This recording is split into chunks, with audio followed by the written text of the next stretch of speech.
Selamat datang di Sabar Talks, tempat di mana kisah hidup jadi pelajaran berharga. Kalau kamu suka cerita yang menyentuh hati, klik subscribe sekarang juga ya. Jangan lupa like videonya, dan tulis di komentar kamu nonton dari mana. Siapa tahu, ada teman satu kota di sini. Dan sekarang, mari kita mulai kisah hari ini. Namaku Nara, dan aku tahu, aku lahir bukan karena dicinta, melainkan karena tidak ada pilihan lain. Sejak kecil, aku tahu bahwa rumahku berbeda dari rumah teman-temanku. Mereka punya ibu yang suka memeluk, menyuapi, bahkan membacakan dongeng sebelum tidur. Tapi aku, bahkan untuk menyentuh tangan ibuku saja rasanya seperti melanggar sesuatu yang tak boleh disentuh. Ibuku, Bu Yuni, adalah wanita yang tampak kuat dari luar, tegas, cepat bicara, dan selalu tampak sibuk. Tapi dari caranya memandangku, aku bisa merasakan sesuatu yang lebih dalam dari sekadar lelah. Ada kemarahan yang selalu menggantung di ujung matanya setiap kali dia melihatku. Dan aku tak tahu sejak kapan aku mulai terbiasa dengan itu. Aku tumbuh dengan banyak larangan. Tidak boleh bermain terlalu lama, tidak boleh mengobrol dengan anak tetangga, tidak boleh bertanya macam-macam, dan yang paling penting, jangan pernah menyinggung soal ayah. Kata itu tabu. Harus dikubur. Bahkan saat aku baru belajar mengeja, dan bertanya polos, "Ayah itu siapa, Bu?" Ibuku langsung membanting piring yang sedang dicucinya. Kilatan marah di matanya belum pernah kulihat sebelumnya. Dan sejak itu, aku tidak pernah mengulang pertanyaan yang sama. Waktu aku SD, aku pernah membuat kartu ucapan hari ibu yang kutempelkan di cermin kamarnya. Kertas itu penuh coretan warna, dengan kata-kata, "Terima kasih sudah melahirkanku, Bu." Tapi keesokan paginya, kertas itu sudah ada di tong sampah. Terlipat rapi, seolah dia sengaja membuangnya tapi tetap menjaga kesempurnaan lipatannya. Mungkin itu caranya menunjukkan bahwa dia tidak ingin terlihat kejam, tapi tetap tidak ingin menerimaku. Setiap pagi, ibuku bangun lebih awal, memasak nasi, menggosok bajunya sendiri, lalu pergi ke toko kelontong milik keluarga yang dia urus sendirian. Aku pergi ke sekolah dengan bekal yang sama tiap hari, nasi, telur dadar, dan sambal yang selalu pedas. Ibuku tidak pernah menanyaiku soal pelajaran, nilai, atau siapa teman-temanku. Bahkan saat aku juara kelas, dia hanya berkata datar, "Kamu memang harus pintar, biar nggak nyusahin kayak waktu kecil." Waktu kecil. Aku tidak tahu apa yang terjadi waktu aku kecil. Tapi dari cara dia mengatakannya, seolah-olah aku pernah melakukan dosa besar di tahun-tahun pertama hidupku. Setiap kali aku jatuh sakit, ibuku hanya bilang, "Minum obat, tidur, jangan manja." Saat aku pernah demam tinggi sampai menggigil, dia cuma menutup jendela kamar dan pergi keluar tanpa kata. Tak ada sentuhan hangat, tak ada suara lembut. Hanya udara dingin dan suara detak jam dinding. Pernah suatu malam aku diam-diam mengendap ke kamarnya. Aku tidak bisa tidur. Usia 6 tahun dan perasaan takut karena mimpi buruk membuatku ingin minta dipeluk. Tapi pintu kamar ibuku terkunci.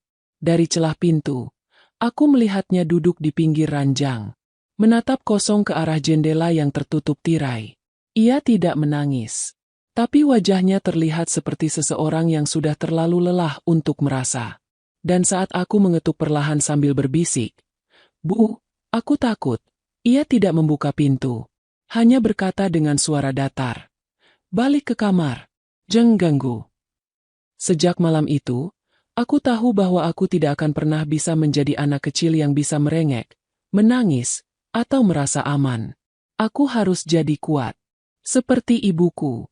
Tapi aku juga sadar, menjadi kuat karena dipaksa. Rasanya tidak seperti kekuatan. Rasanya seperti terpaksa bertahan. Saat SMP, ada pelajaran membuat pohon keluarga.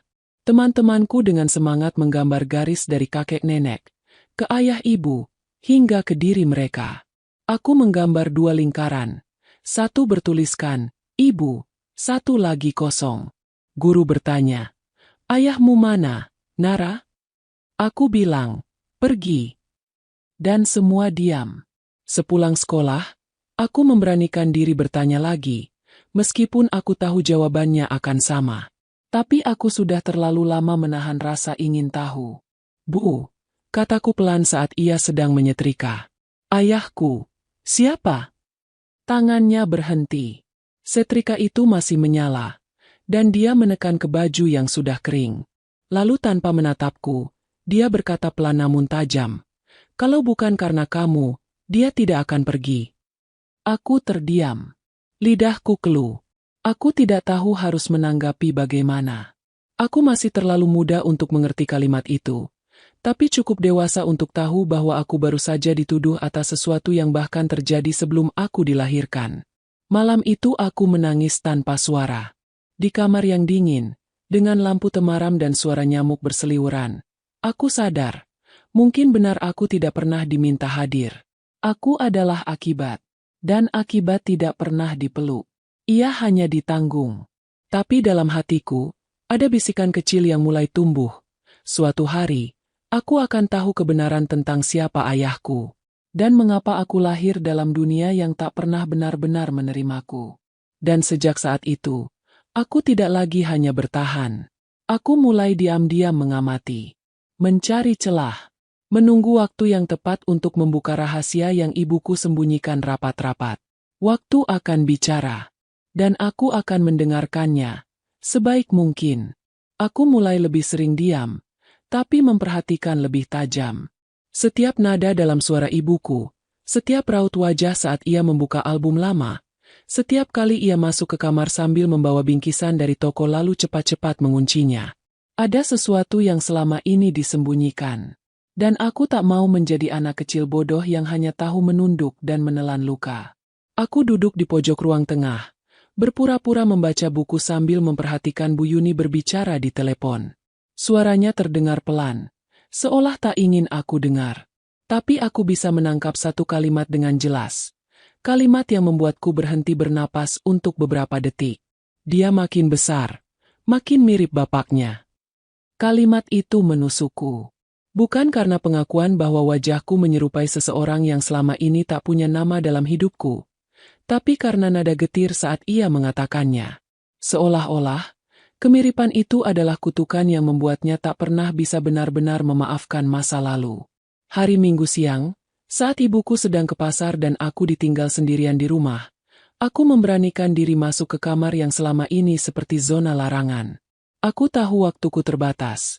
Mungkin setengah jam sebelum ibu pulang. Jantungku berdetak lebih cepat saat membuka lemari pakaiannya. Bau sabun dan kapur barus menyengat. Aku menggeser baju-bajunya, berharap menemukan sesuatu yang lebih dari sekadar kain. Dan di pojok dalam, tersembunyi di balik tumpukan selimut tua, aku menemukan sebuah kotak kecil berwarna coklat kusam. Ada gembok kecil yang sudah karatan, tapi longgar. Dengan tangan gemetar, aku membukanya. Isinya membuat tubuhku panas dingin. Surat-surat, lusuh dan kekuningan. Beberapa di antaranya ditulis tangan, dengan tinta yang hampir pudar. Semua ditujukan pada Yuni, dan semuanya ditandatangani oleh satu nama yang tak pernah kusebut sejak lahir, Reza. Aku duduk di lantai, membaca lembar demi lembar, sementara udara di sekelilingku seolah berhenti bergerak. Tulisan tangan itu begitu akrab, lembut, penuh harapan. Di salah satu surat, tertanggal 2 bulan sebelum aku lahir, ada satu paragraf yang membuat dadaku sesak. Yuni, aku tahu orang tuamu tidak menyukaiku, tapi aku tidak bisa berhenti mencintaimu. Aku ingin kita pergi dari kota ini. Aku ingin hidup bersamamu dan anak kita. Tolong, temui aku di stasiun hari Sabtu. Aku akan menunggumu di bangku nomor 3. Jangan takut, kita akan mulai dari awal. Tapi surat itu belum dibuka. Segelnya masih utuh. Dan kini, tak ada yang datang ke stasiun itu. Tak ada yang menjemput siapapun. Tanganku bergetar saat menutup kembali kotak itu dan mengembalikannya ke tempat semula. Hatiku penuh dengan pertanyaan. Jika ayahku ingin menjemput ibu dan membangun hidup bersama, lalu kenapa ibuku membiarkan semua itu berlalu? Kenapa ia tak pernah datang ke stasiun? Aku tidak bisa bertanya langsung. Belum. Luka di mata ibuku masih terlalu hidup. Tapi aku tidak bisa tinggal diam. Aku perlu tahu, meskipun itu berarti menggali kuburan luka lama yang selama ini terkubur dalam diam. Beberapa hari setelah itu, aku mulai mencari petunjuk lain. Di sekolah, aku memberanikan diri mendekati Bu Reni, guru bahasa Indonesia yang sudah mengajar sejak lama dan mengenal banyak warga kampung. "Bu," kataku suatu hari saat semua teman sudah pulang. "Ibu kenal seseorang bernama Reza?" Bu Reni memandangku. Wajahnya berubah pelan. Ia tampak bingung, seperti sedang menimbang sesuatu yang berat untuk dikatakan. "Reza?" Ulangnya pelan. "Reza yang dulu pacarnya Yuni." Dadaku langsung sesak. Aku hanya mengangguk. Bu Reni tersenyum samar. Tapi senyum itu bukan senyum bahagia. Lebih mirip rasa iba. Reza itu lelaki baik. Pendiam. Pekerja keras. Tapi memang, waktu itu hidupnya susah. Keluarganya nggak punya apa-apa. Sementara orang tua Yuni, kamu tahu sendiri, mereka nggak mau Yuni hidup susah. Aku menahan napas. Terakhir aku dengar, Reza pergi dari kota ini. Katanya karena diusir. Entahlah, yang pasti sejak itu dia menghilang. Tapi waktu itu, aku ingat betul, dia bilang mau bertanggung jawab. Dia nggak lari. Nara, justru. Bu Reni tak melanjutkan kalimatnya. Tapi aku sudah cukup tahu. Cukup untuk merasakan bahwa selama ini aku hidup dengan cerita yang hanya setengahnya diceritakan. Malam itu, aku duduk lama di kamar. Aku melihat wajahku di cermin. Aku menyentuh pipiku, hidungku, rambutku yang katanya mirip seseorang bernama Reza. Wajah yang ibuku benci. Tapi kini aku tahu, bukan aku yang salah. Aku tidak minta dilahirkan. Aku tidak minta wajah ini. Dan yang paling menyakitkan, mungkin aku tidak pernah benar-benar dibenci, tapi hanya dijadikan pelampiasan dari keputusan yang tak bisa diubah. Aku mulai mencatat semuanya di buku kecil. Nama Reza. Surat-surat itu. Tanggal di stasiun. Kalimat-kalimat terakhir dari Bu Reni. Aku mulai menyusun keping demi keping. Aku ingin tahu, bukan karena ingin balas dendam, tapi karena aku ingin berdamai dengan diriku sendiri. Dan semakin aku menggali, semakin terasa bahwa ibu menyembunyikan lebih dari sekadar rasa kecewa. Ada rasa bersalah, mungkin juga rasa kehilangan. Tapi mengapa ia lebih memilih membenci daripada mengakui? Beberapa hari kemudian, aku memutuskan mencari tahu tentang keluarga Reza. Nama itu kutanyakan ke beberapa orang tua di kampung. Ada yang mengingat samar, ada yang langsung diam. Tapi satu nama muncul berulang kali. Bu Lastri, ibu dari Reza, tinggal sendirian di pinggir kampung. Aku menunggu hari Sabtu untuk menemuinya. Dengan jantung berdebar dan langkah ragu, aku datang ke rumah tua itu. Pagar kayunya sudah lapuk. Cat dindingnya mengelupas. Tapi dari balik jendela, aku melihat seorang wanita tua duduk memintal benang. Ia menoleh saat aku mengetuk. "Permisi, saya Nara." Aku mulai lebih sering diam, tapi memperhatikan lebih tajam. Setiap nada dalam suara ibuku, setiap raut wajah saat ia membuka album lama, setiap kali ia masuk ke kamar sambil membawa bingkisan dari toko lalu cepat-cepat menguncinya. Ada sesuatu yang selama ini disembunyikan. Dan aku tak mau menjadi anak kecil bodoh yang hanya tahu menunduk dan menelan luka. Aku duduk di pojok ruang tengah, berpura-pura membaca buku sambil memperhatikan Bu Yuni berbicara di telepon. Suaranya terdengar pelan, seolah tak ingin aku dengar. Tapi aku bisa menangkap satu kalimat dengan jelas. Kalimat yang membuatku berhenti bernapas untuk beberapa detik. "Dia makin besar, makin mirip bapaknya." Kalimat itu menusukku. Bukan karena pengakuan bahwa wajahku menyerupai seseorang yang selama ini tak punya nama dalam hidupku, tapi karena nada getir saat ia mengatakannya. Seolah-olah, kemiripan itu adalah kutukan yang membuatnya tak pernah bisa benar-benar memaafkan masa lalu. Hari Minggu siang, saat ibuku sedang ke pasar dan aku ditinggal sendirian di rumah, aku memberanikan diri masuk ke kamar yang selama ini seperti zona larangan. Aku tahu waktuku terbatas. Mungkin setengah jam sebelum ibu pulang. Jantungku berdetak lebih cepat saat membuka lemari pakaiannya. Bau sabun dan kapur barus menyengat. Aku menggeser baju-bajunya, berharap menemukan sesuatu yang lebih dari sekadar kain. Dan di pojok dalam, tersembunyi di balik tumpukan selimut tua, aku menemukan sebuah kotak kecil berwarna coklat kusam. Ada gembok kecil yang sudah karatan, tapi longgar. Dengan tangan gemetar, aku membukanya. Isinya membuat tubuhku panas dingin. Surat-surat, lusuh dan kekuningan. Beberapa di antaranya ditulis tangan, dengan tinta yang hampir pudar. Semua ditujukan pada Yuni, dan semuanya ditandatangani oleh satu nama yang tak pernah kusebut sejak lahir, Reza. Aku duduk di lantai, membaca lembar demi lembar, sementara udara di sekelilingku seolah berhenti bergerak. Tulisan tangan itu begitu akrab, lembut, penuh harapan. Di salah satu surat, tertanggal 2 bulan sebelum aku lahir, ada satu paragraf yang membuat dadaku sesak. Yuni, aku tahu orang tuamu tidak menyukaiku, tapi aku tidak bisa berhenti mencintaimu. Aku ingin kita pergi dari kota ini. Aku ingin hidup bersamamu dan anak kita. Tolong, temui aku di stasiun hari Sabtu. Aku akan menunggumu di bangku nomor 3. Jangan takut. Kita akan mulai dari awal. Tapi surat itu belum dibuka. Segelnya masih utuh. Dan kini, tak ada yang datang ke stasiun itu. Tak ada yang menjemput siapapun. Tanganku bergetar saat menutup kembali kotak itu dan mengembalikannya ke tempat semula. Hatiku penuh dengan pertanyaan. Jika ayahku ingin menjemput ibu dan membangun hidup bersama, lalu kenapa ibuku membiarkan semua itu berlalu? Kenapa ia tak pernah datang ke stasiun?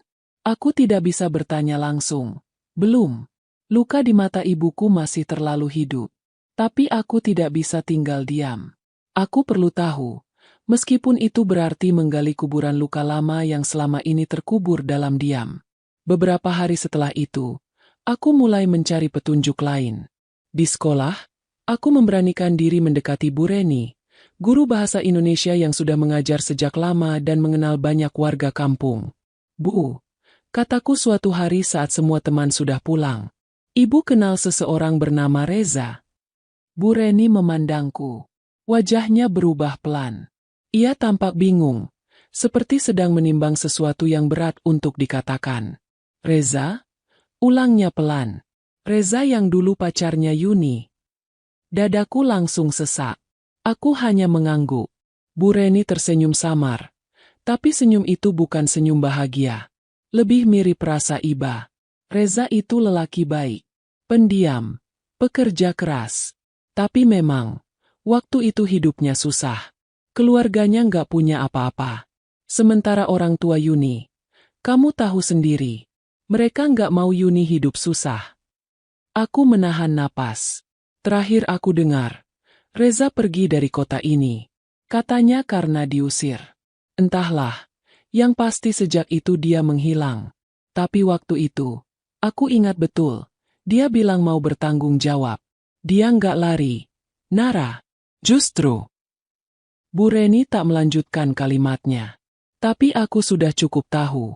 Cukup untuk merasakan bahwa selama ini aku hidup dengan cerita yang hanya setengahnya diceritakan. Malam itu, aku duduk lama di kamar. Aku melihat wajahku di cermin. Aku menyentuh pipiku, hidungku, rambutku yang katanya mirip seseorang bernama Reza. Wajah yang ibuku benci. Tapi kini aku tahu, bukan aku yang salah. Aku tidak minta dilahirkan. Aku tidak minta wajah ini. Dan yang paling menyakitkan, mungkin aku tidak pernah benar-benar dibenci, tapi hanya dijadikan pelampiasan dari keputusan yang tak bisa diubah. Aku mulai mencatat semuanya di buku kecil. Nama Reza. Surat-surat itu. Tanggal di stasiun. Kalimat-kalimat terakhir dari Bu Reni. Aku mulai menyusun keping demi keping. Aku ingin tahu, bukan karena ingin balas dendam, tapi karena aku ingin berdamai dengan diriku sendiri. Dan semakin aku menggali, semakin terasa bahwa ibu menyembunyikan lebih dari sekadar rasa kecewa. Ada rasa bersalah, mungkin juga rasa kehilangan. Tapi mengapa ia lebih memilih membenci daripada mengakui? Beberapa hari kemudian, aku memutuskan mencari tahu tentang keluarga Reza. Nama itu kutanyakan ke beberapa orang tua di kampung. Ada yang mengingat samar, ada yang langsung diam. Tapi satu nama muncul berulang kali. Bu Lastri, ibu dari Reza, tinggal sendirian di pinggir kampung. Aku menunggu hari Sabtu untuk menemuinya. Dengan jantung berdebar dan langkah ragu, aku datang ke rumah tua itu. Pagar kayunya sudah lapuk. Cat dindingnya mengelupas. Tapi dari balik jendela, aku melihat seorang wanita tua duduk memintal benang. Ia menoleh saat aku mengetuk. "Permisi, saya Nara." Mata perempuan itu menatapku tajam. Lama, seolah mencari sesuatu di balik wajahku. Dan tiba-tiba, tanpa aku menduga, ia mengusap air matanya. "Mirip banget," bisiknya. "Astaga, kamu anaknya Reza, ya?" Aku tak mampu berkata apa-apa.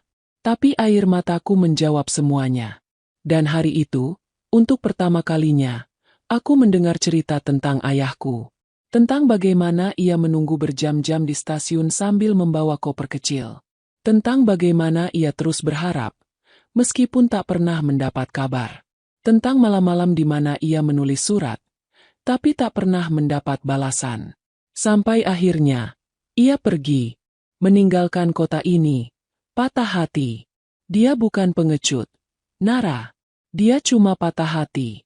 Tapi dia cinta sama kamu, meskipun belum pernah lihat wajahmu. Aku tak sanggup menahan tangis. Di pelukan wanita tua itu, aku menangis seperti anak kecil. Mungkin itulah pelukan yang selama ini aku tunggu. Bukan karena aku ingin dimanja, tapi karena aku ingin diyakinkan bahwa aku pantas dicintai. Sore itu aku pulang dengan hati yang penuh. Tapi juga dengan satu tekad. Aku harus bertanya langsung pada ibuku.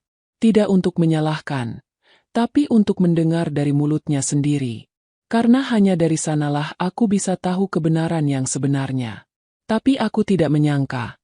Malam itu justru ibuku yang lebih dulu bicara. Saat aku baru meletakkan tas dan bersiap ke kamar, ia duduk di meja makan. Wajahnya pucat. Tangannya menggenggam secari kertas. "Ini, kamu nemu dari lemari, ya?" Surat itu. Surat yang belum pernah dibuka. Segelnya sudah rusak. Bekas air mata di ujungnya belum kering. Aku menatap ibu. Ia menunduk. Suaranya pelan. "Aku pengecut, Ra. Waktu itu, aku cuma takut. Takut hidup miskin. Takut dimusuhi orang tua. Takut kehilangan semuanya. Tapi ternyata, yang aku pilih malah lebih menyakitkan." Ia mulai menangis. Tangis yang selama ini aku pikir tidak mungkin keluar dari perempuan sekeras dirinya. Aku marah sama diri sendiri. Tapi setiap kali lihat kamu, aku lihat dia. Dan aku makin marah.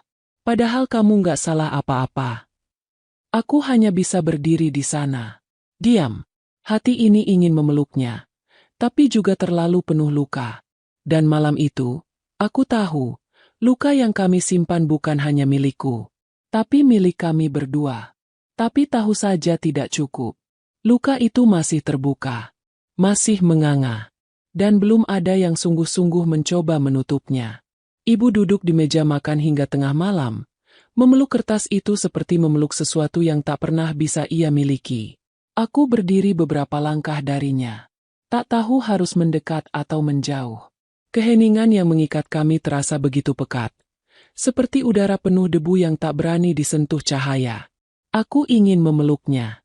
Tapi aku juga takut disentuh balik oleh kemarahan lama yang belum benar-benar reda. Ibu menatapku. Untuk pertama kalinya, ia menatapku bukan sebagai pengingat masa lalu, tapi sebagai anaknya. Entahlah. Tapi pandangan itu terasa baru.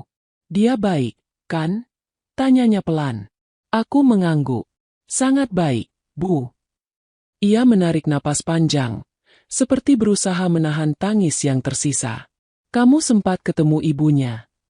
"Bu Lastri," jawabku. "Dia masih ingat semuanya." Ibu mengangguk pelan. Tatapannya mengembara jauh. Seperti menyisir ulang jalan-jalan masa muda yang dulu ia tinggalkan. "Dulu aku bodoh," katanya. "Aku kira, memilih keluarga adalah satu-satunya jalan aman. Tapi ternyata yang aman belum tentu membuat kita damai. Tangannya bergetar saat menyentuh surat itu lagi. Ia mengelusnya, seolah ingin menyerap kembali kata-kata yang terlambat ia baca. Aku gak datang ke stasiun itu. Padahal aku tahu dia nunggu. Kenapa? Suaraku hampir tak terdengar. Ia menunduk.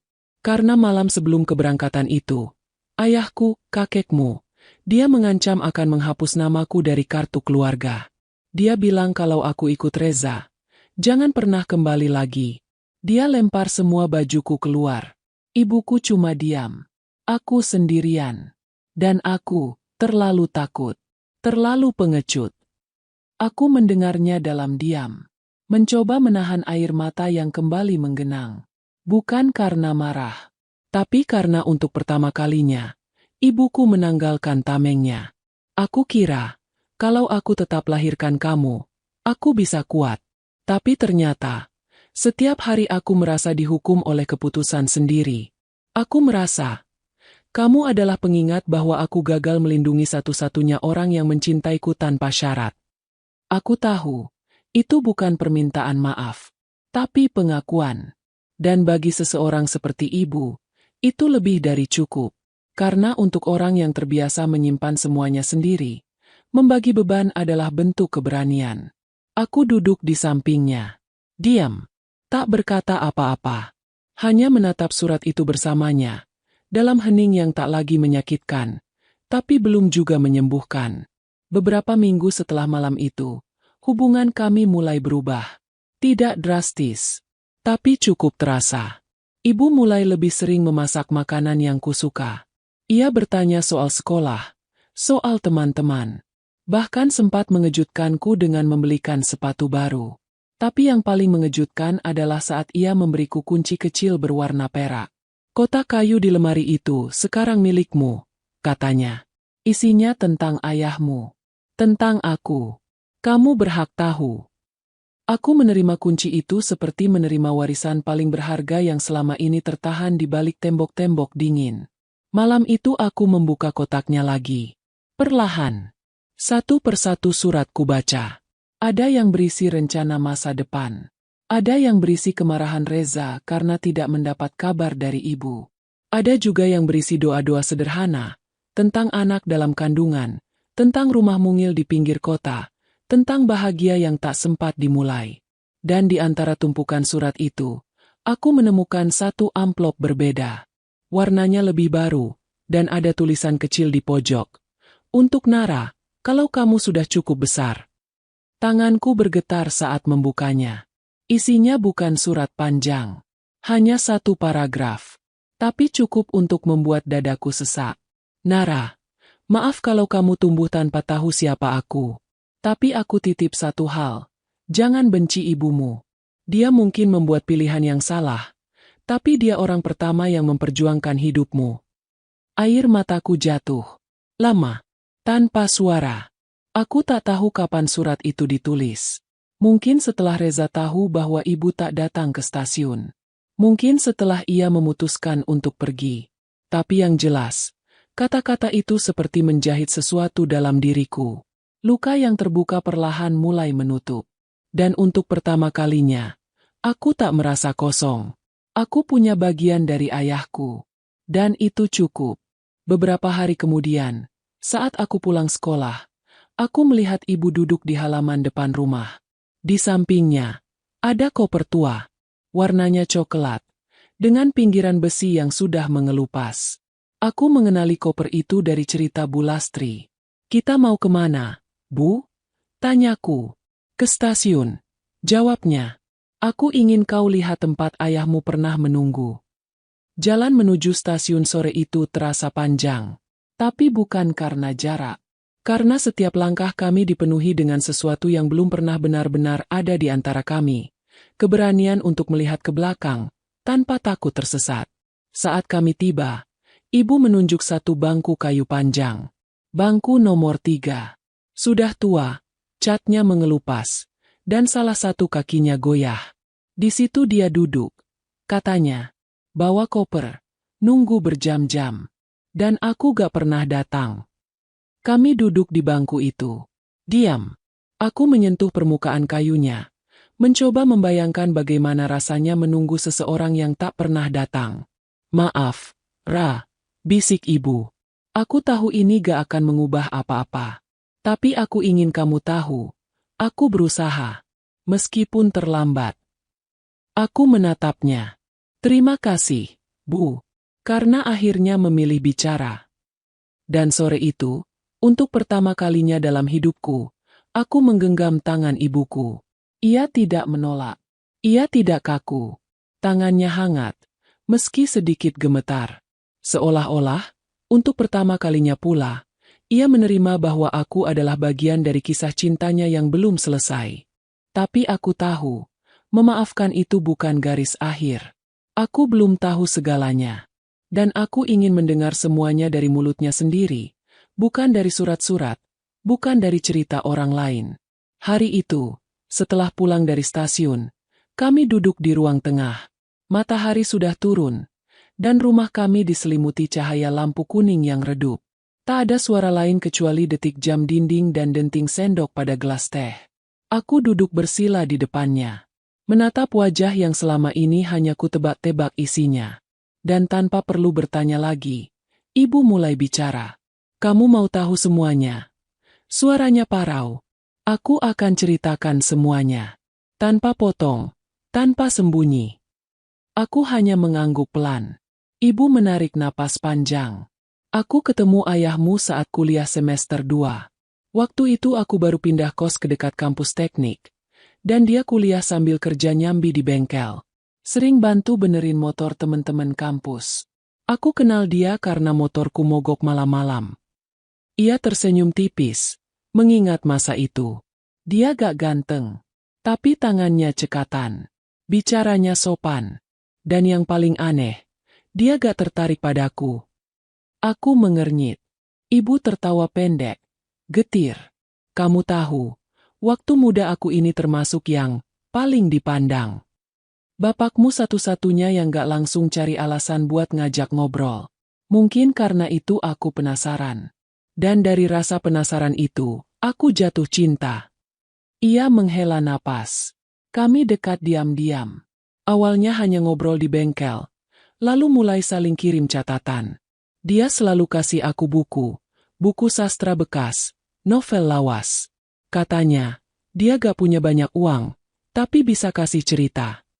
Aku merasakan tenggorokanku mengering. Suara ibu semakin jujur, semakin dalam. Dia lelaki pertama yang bikin aku merasa bebas. Nggak diatur, nggak dinilai.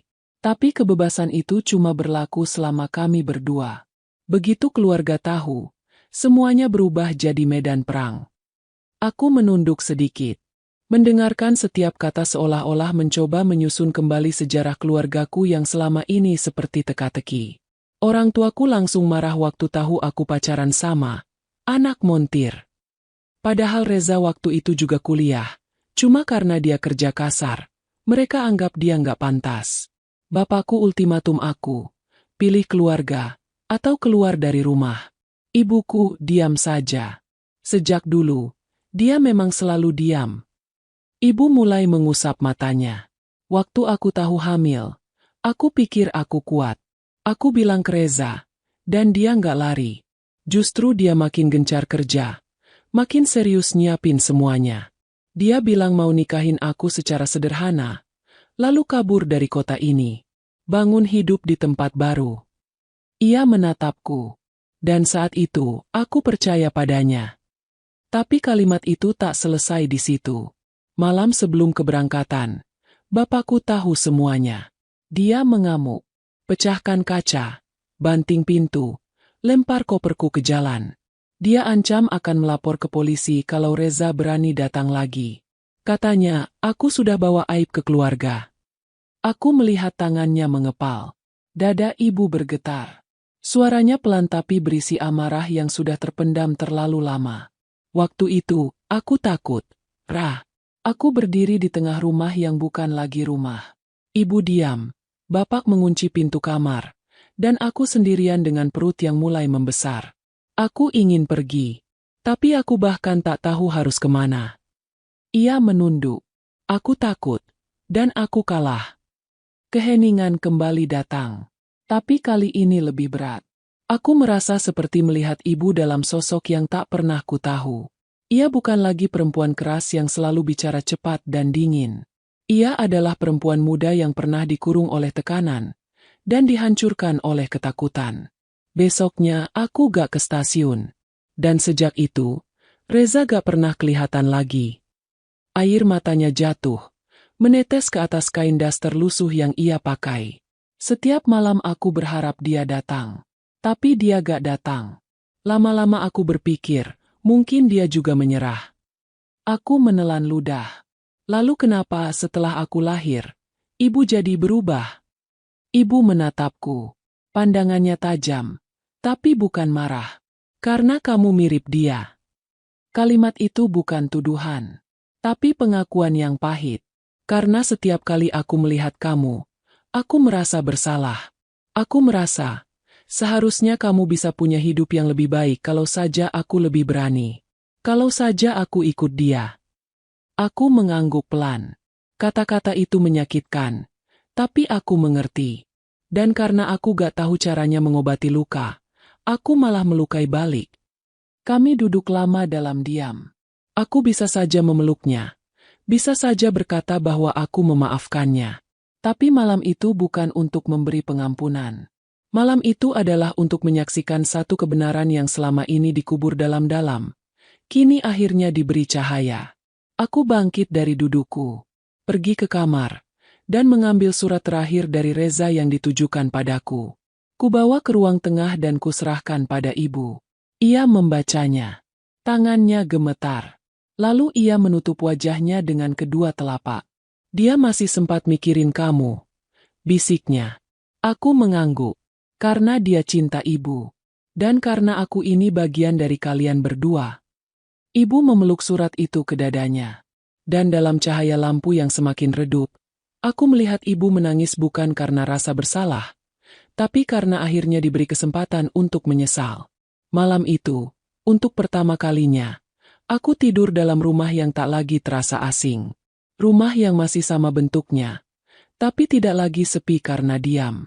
Ada luka di mana-mana, tapi juga ada cahaya kecil yang mulai tumbuh. Dan aku tahu, kisah ini belum selesai. Karena besok, aku akan kembali ke rumah Bu Lastri. Ada sesuatu yang ingin kutanyakan. Sesuatu yang belum pernah ibu tahu. Sesuatu yang bisa jadi akan mengubah seluruh cerita ini. Keesokan paginya, aku bangun lebih awal. Matahari belum tinggi, dan rumah masih tenang. Ibu sedang membuat teh di dapur, tanpa menoleh saat aku keluar kamar. Tapi aku tahu, ia tahu aku akan pergi. Aku ke rumah Bu Lastri sebentar, kataku sambil menyambar jaket. Ia tidak menjawab, hanya mengangguk. Tapi sebelum aku melangkah keluar pintu, suaranya menahan langkahku. Kalau kamu nemuin sesuatu yang baru di sana, jangan simpan sendiri, Rah. Ceritakan ke ibu. Aku sudah terlalu lama menutup telinga. Sekarang, aku siap dengar. Aku terdiam sejenak, lalu menjawab pelan. Aku janji. Langkahku cepat menyusuri jalan kecil ke rumah Bu Lastri. Hatiku penuh. Bukan gelisah, tapi seperti diambang sebuah pintu yang akan membuka sesuatu yang selama ini tersembunyi. Sesampainya di rumah kayu tua itu, Bu Lastri sudah menungguku di bangku depan. Seolah tahu aku akan datang pagi ini. Masuklah, Nak. Aku baru saja bikin sarapan. Katanya dengan senyum yang hangat. Aku duduk, menatap wajah Renta yang memancarkan ketegaran. Dan tanpa banyak basa-basi, aku membuka suara. Bu, waktu itu Reza ayah saya. Dia benar-benar pergi kemana? Bu Lastri menatapku lama.